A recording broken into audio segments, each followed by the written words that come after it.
tuned with the exceptionally talented British Masterchef Professionals winner, Ash Mair. Now, Ash, we've got some lovely Tasmanian produce. Can you talk us through it?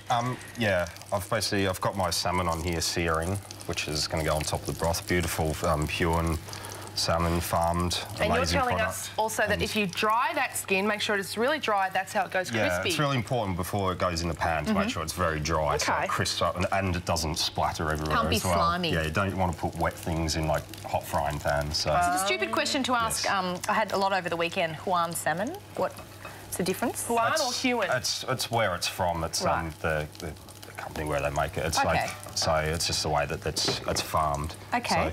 So here I've got the broth, which I prepared earlier, and I've passed it through a fine sieve to get all the bits and pieces out. So.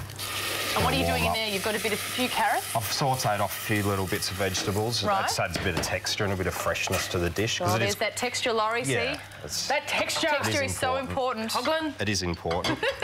Now, you are whipping up a bit of a mystery box for yourself in Tassie, aren't you, when you go down there to cook? Yes, I am. I'm doing some dinners, but I'm also doing a masterclass. And it's He doesn't know what he's doing yet, George. What do you mean? There's people that have paid big bucks for your masterclass and you don't know what you're cooking. He's going to go to the market and see what's there. I'm already anxious about that. Yeah, I'm just going to turn up and then see what I find, and I know I'll find some good produce there. Oh, that is such a skill. I'd be panicking and planning the recipe weeks out. Good on you. That's how I do everything.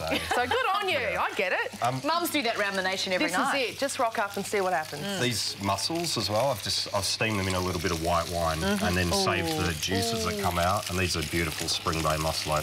I'm scared of mussels. Is there a way? Don't be scared. Is there a way to know that they're not crook? Well, they don't open up. If they don't open when you get them in the They're the crook ones? Yeah, get rid of them. Don't eat them. But they don't make all the others crook? You can just throw the one out? They don't spread the crookness around. All right, all right. So will you eat this, Laurie, given your veggie? No. Oh. So you're basically actually just wasting your time here with No. I'm enjoying watching you at work because you are a maestro. You love the butterbean, though. Butterbean is.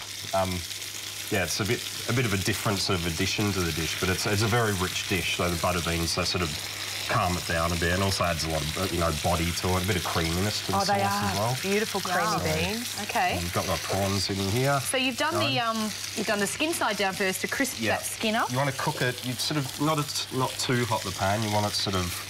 I'd say about medium, and you want to try and get the fish cooked about halfway through before you turn it, so you get a nice crisp skin, nice and dry, and your fork will crack through it. So. Let me lay something on you.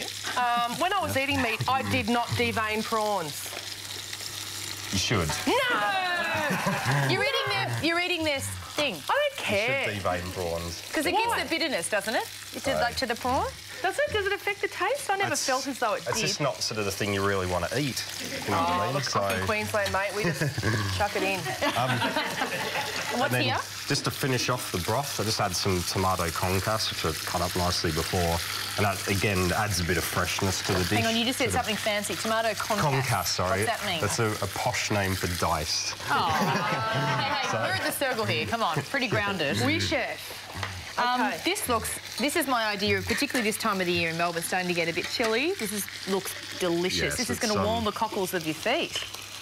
Yeah. God, that is beautiful. While you're plating up, please, everyone, put your hands together and thank him. British Masterchef Professional winner, Ash Mair. The girls will be trying this for lunch. I'll have a few of your butter beans. But up next, cabaret performer and my lovely friend Alan McGregor will be here to discuss cabaret around the world. And we're going to have a message from Marianne first, though, all right?